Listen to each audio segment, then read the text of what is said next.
एक मुलाकात ऐसी शख्सियतों के साथ जिन्होंने दिया है अपने जीवन को एक नया मुकाम। रूबरू कराएंगे ऐसी कुछ हस्तियों के साथ एक खास शख्सियत के साथ मुलाकात जयदेव पटेल के साथ नंबर 1 इंडिया न्यूज पर। नमस्कार व्यूअर्स, मैं जयदेव पटेल और आप देख रहे हैं नंबर 1 इंडिया न्यूज। आपका एक बार फिर स्वागत है एक खास शख्सियत के साथ मुलाकात प्रोग्राम में।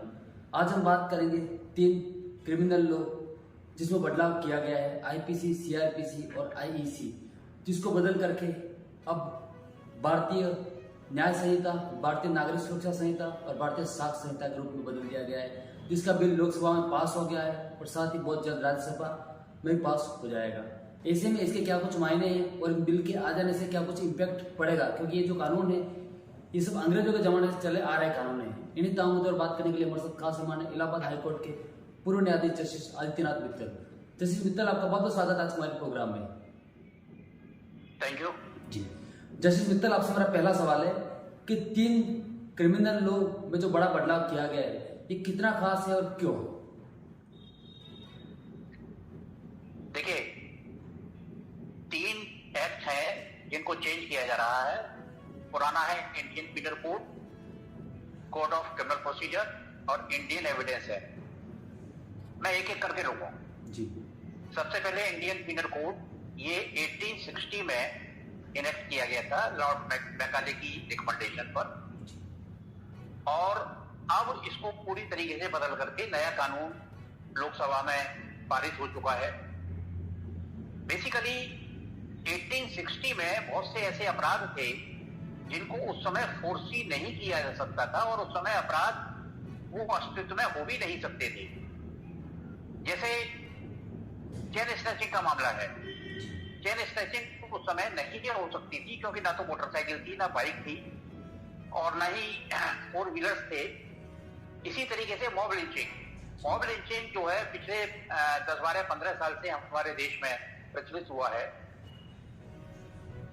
और पहले मॉब लिंचिंग का भी अपराध नहीं था। 124A इंडियन पीनल कोड, तो उसमें राजद्रोह वर्ड था। अब क्योंकि कोई राज तो है नहीं किसी व्यक्ति का जी, और अब है देश, तो इसलिए उसको चेंज करके अब देशद्रोह का अपराध बनाया जा रहा है। इसी तरीके से बहुत से अपराध ऐसे थे जिनमें कि बहुत माइनर पनिशमेंट और माइनर फाइन था। अगर हम 1860 के रुपए की आज के रुपए से तुलना करें तो हजारों गुना बढ़ चुका है। तो ऐसे में उस फाइन की धनराशि को भी बढ़ाना आवश्यक हो गया था, और ये पॉसिबल नहीं था कि हर सेक्शन में उस फाइन की धनराशि को चेंज किया जाता, अमेंड किया जाता। इसीलिए इसमें ऐसा प्रावधान किया गया है कि जो फाइन की धनराशि है उसको बढ़ा दिया जा रहा है।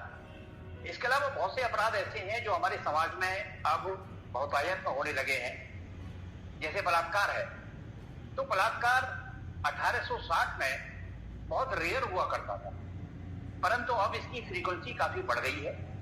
उसके जो भी रीजंस हों, मैं उन रीजंस में नहीं जाना चाहूंगा, परंतु फ्रीक्वेंसी बढ़ने की वजह से महिलाओं को सुरक्षा प्रदान करने के उद्देश्य से ऐसा प्राविधान किया जा रहा है कि बलात्कार के आरोपी को अधिक से अधिक सजा दी जा सके और उसका त्वरित न्याय पीड़िता को मिल सके।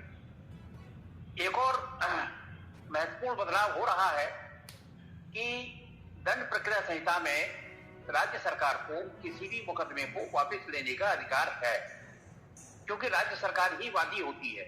जितने भी मुकदमे होते हैं उसमें राज्य सरकार ही वादी होती है। अब व्यवस्था ये की जा रही है कि पीड़ित की बिना सहमति के राज्य सरकार भी इस प्रकार का कानून, उस प्रकार का जो अपराध है, जो मुकदमा है, उसको वापस नहीं ले सकती। इसी प्रकार से जो हमारी दंड प्रक्रिया संहिता है, वैसे तो 1908 की है, और 1908 के बाद 1973 में दोबारा इसको इनेक्ट किया गया, परंतु फिर भी बहुत से प्रावधान ऐसे हैं कि जिनमें आमूलचूल परिवर्तन किया जाना जरूरी था, और इसीलिए केंद्र सरकार ने इस विषय पर एक विस्तृत अध्ययन करके ये नया कानून बनाया है। इसमें सबसे पहली बात तो यह है कि मुकदमों की सुनवाई में जो अनावश्यक विलंब होता था उस विलंब को दूर करने का प्रयास किया गया है। दूसरी बात यह है कि जो पुलिस रिमांड वगैरह की अवधि थी, पहले यह था कि शुरू के 15 दिन में ही पुलिस रिमांड दिया जा सकता है, परंतु अब व्यवस्था ये हो रही है कि 40 या 60 दिन जो भी है, पहले 60 और 90 दिन था। 60 और 90 दिन से मेरा तात्पर्य ये है कि 167 सीआरपीसी के अंतर्गत अगर 60 दिन के अंदर चार्जशीट फाइल नहीं होती है तो उसमें अभियुक्त को जमानत का अधिकार मिल जाता था। इसी तरीके से जो गंभीर प्रकृति के अपराध होते थे उनमें अगर 90 दिन के अंदर चार्जशीट नहीं सबमिट होती है तो अभियुक्त को जमानत का अधिकार मिल जाता था। अब इस अवधि को भी कम किया जा रहा है और ऐसी व्यवस्था की जा रही है कि पूरे जुडिशियल रिमांड की अवधि में वो जो 40 से लेकर के 60 दिन तक वही दो कैटेगरी की हैं, सामान्य अपराध और गंभीर अपराध, उसमें पुलिस रिमांड लेने की शक्ति प्राप्त हो जाएगी। इसके अलावा एक और महत्वपूर्ण बदलाव हो रहा है, जैसा कि आप जानते ही हैं कि आजकल हम डिजिटल एरा में जी रहे हैं और बहुतायत में ऐसी शिकायतें प्राप्त होती थी कि पीड़ित पक्ष अपनी एफआईआर लेकर के थाने जाता है, परंतु दरोगाजी या उसके जो हेड फॉरन है वो उस एफआईआर को दर्ज नहीं करते थे।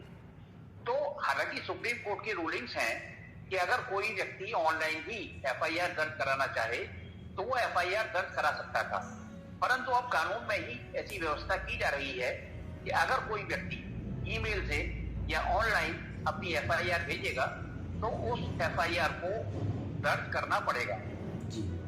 इसके अलावा इन्वेस्टिगेशन में भी बहुत से बदलाव किए गए हैं।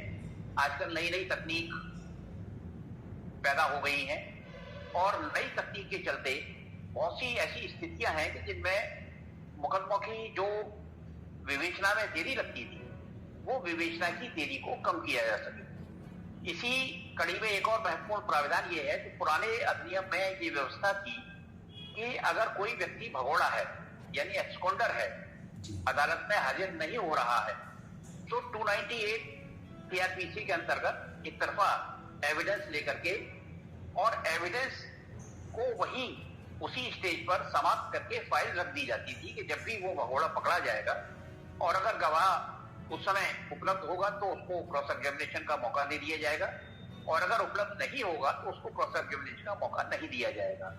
तो भगोड़े व्यक्तियों के बारे में भी विशेष रूप से इसमें प्रावधान किया गया है, क्योंकि आजकल आप देख ही रहे हैं कि आजकल यातायात के साधन बहुत सुगम हो गए हैं। लोग यहाँ से अपराध करके नेपाल भाग जाते हैं, चाइना भाग जाते हैं, पाकिस्तान भाग जाते हैं, विदेश में भाग जाते हैं, चाहे वो आर्थिक अपराध हो चाहे वो शारीरिक अपराध हो। तो ऐसे मामलों में जो भगोड़े व्यक्तियों के लिए जो ट्रायल की व्यवस्था है उसमें भी आमूलचूल परिवर्तन किया जा रहा है। इसके अलावा अगर हम आईपीसी की बात करें तो बहुत से मामले आजकल हिट एंड रन हो रहे हैं, यानी अज्ञात गाड़ी टक्कर मार देती है। मैं आपको ये बता देना चाहता हूं कि 1860 में शहर में नहीं जिले में गिनी चुनी गाड़ियां होती और वो गिनी चुनी गाड़ियां भी अंग्रेजों की होती। इसीलिए अंग्रेजों ने सेक्शन 279 आईपीसी में मात्र 2 साल का पनिशमेंट रखा था, चाहे व्यक्ति की मृत्यु ही क्यों ना हो जाए। परंतु अब क्योंकि यातायात बढ़ गया है, ट्रांसपोर्ट के साधन बढ़ गए हैं और बहुत सी चीजें बढ़ गई हैं और ऐसे मामले बहुतायत हो रहे हैं, तो इसी परिस्थिति को देखते हुए ये व्यवस्था की जा रही है कि ऐसे मामलों में अधिक दंड दिया जाए और पहले चूंकि अपराध जमानत योग्य था, चाहे आदमी की मृत्यु ही क्यों ना हो जाए, 304A में जमानत उसको तुरंत मिल जाती। अब ऐसी व्यवस्था की जा रही है कि अगर किसी व्यक्ति ने तेजी वाला प्रवाही से किसी वाहन को चलाते समय किसी व्यक्ति को गंभीर चोट पहुंचाई है या किसी व्यक्ति की मृत्यु हो गई है तो ऐसे मामलों में तत्काल उसको जमानत नहीं मिलेगी। इसी प्रकार से और भी बहुत से प्रावधान हैं जो इंडियन पीनल कोड में जोड़े जा रहे हैं। बलात्कार के मामलों में भी ये हो रहा है कि जो सहमति से या धोखा दे करके किसी के साथ बलात्कार किया जाता है तो ऐसी स्थिति में भी उस परिस्थिति को निपटा गया है। अब मैं आता हूं इंडियन एविडेंस एक्ट की तरफ। इंडियन एविडेंस एक्ट 1872 में बनाया गया था और उस समय भी बहुत सी ऐसी परिस्थितियां थी जिनको भी फोर्सी नहीं किया जा सकता था। मुख्य रूप से उसमें डिजिटल एविडेंस है। आजकल डिजिटल एरा है। डिजिटल एरा में बहुत से, जैसे आप देखते हैं कि सीसीटीवी में शक्ल देख करके किसी को पकड़ लिया जाता है जी। वीडियो कॉन्फ्रेंसिंग के द्वारा रिमांड होता है, वीडियो कॉन्फ्रेंसिंग के द्वारा मुकदमों की सुनवाई होती है, वीडियो कॉन्फ्रेंसिंग के द्वारा सजा के प्रेस पर सुना जाता है। बहुत सी बातें इंटरनेट के माध्यम से हो रही हैं। तो जो भारतीय साक्ष्य अधिनियम है उसमें दस्तावेज की जो परिभाषा थी, हालांकि उसमें केवल फिजिकल डॉक्यूमेंट की परिभाषा शामिल थी, उसमें डिजिटल डॉक्यूमेंट की परिभाषा शामिल नहीं थी। हालांकि इंफॉर्मेशन टेक्नोलॉजी एक्ट 2000 के आने के बाद कुछ धाराओं में परिवर्तन किया गया है और उसमें इलेक्ट्रॉनिक एविडेंस को भी शामिल कर लिया गया है। तो वो संशोधन के द्वारा किया गया था। अब इसमें क्योंकि मूल रूप से ही जो नया अधिनियम बन रहा है, इसमें ये व्यवस्था की जा रही है कि जो भी डिजिटल एविडेंस होगी वो भी साक्ष्य के रूप में मान्य होगी। इसके अलावा और भी बहुत से प्राविधान किए जा रहे हैं जिनके माध्यम से जिस आधार पर अभियुक्त संदेह का लाभ पाता था या जिस आधार पर अभियुक्त छूट जाता था, उन आधारों को कठोर किया जा रहा है। तो इसका पूरा तात्पर्य एक तरीके से त्वरित न्याय और पीड़ित पक्ष को पूरा न्याय दिलाने की तरफ सरकार का ध्यान है। जी जस्टिस मित्तल, आपसे मेरा अगला सवाल है कि जो नाबालिग बच्चियों के साथ में जो बलात्कार के मामले तेजी से बढ़ रहे हैं भारत में, उसके लिहाज से जो नया कानून आया है जिसके अंदर कहीं ना कहीं फांसी तक की सजा का प्रावधान रखा गया है, ये कितना महत्वपूर्ण है आज की मौजूदा हालात को देखते हुए, ऐसा आपको लगता है? निश्चित रूप से ये महत्वपूर्ण है क्योंकि नाबालिग बच्चियों के साथ बलात्कार की घटनाएं बढ़ रही हैं।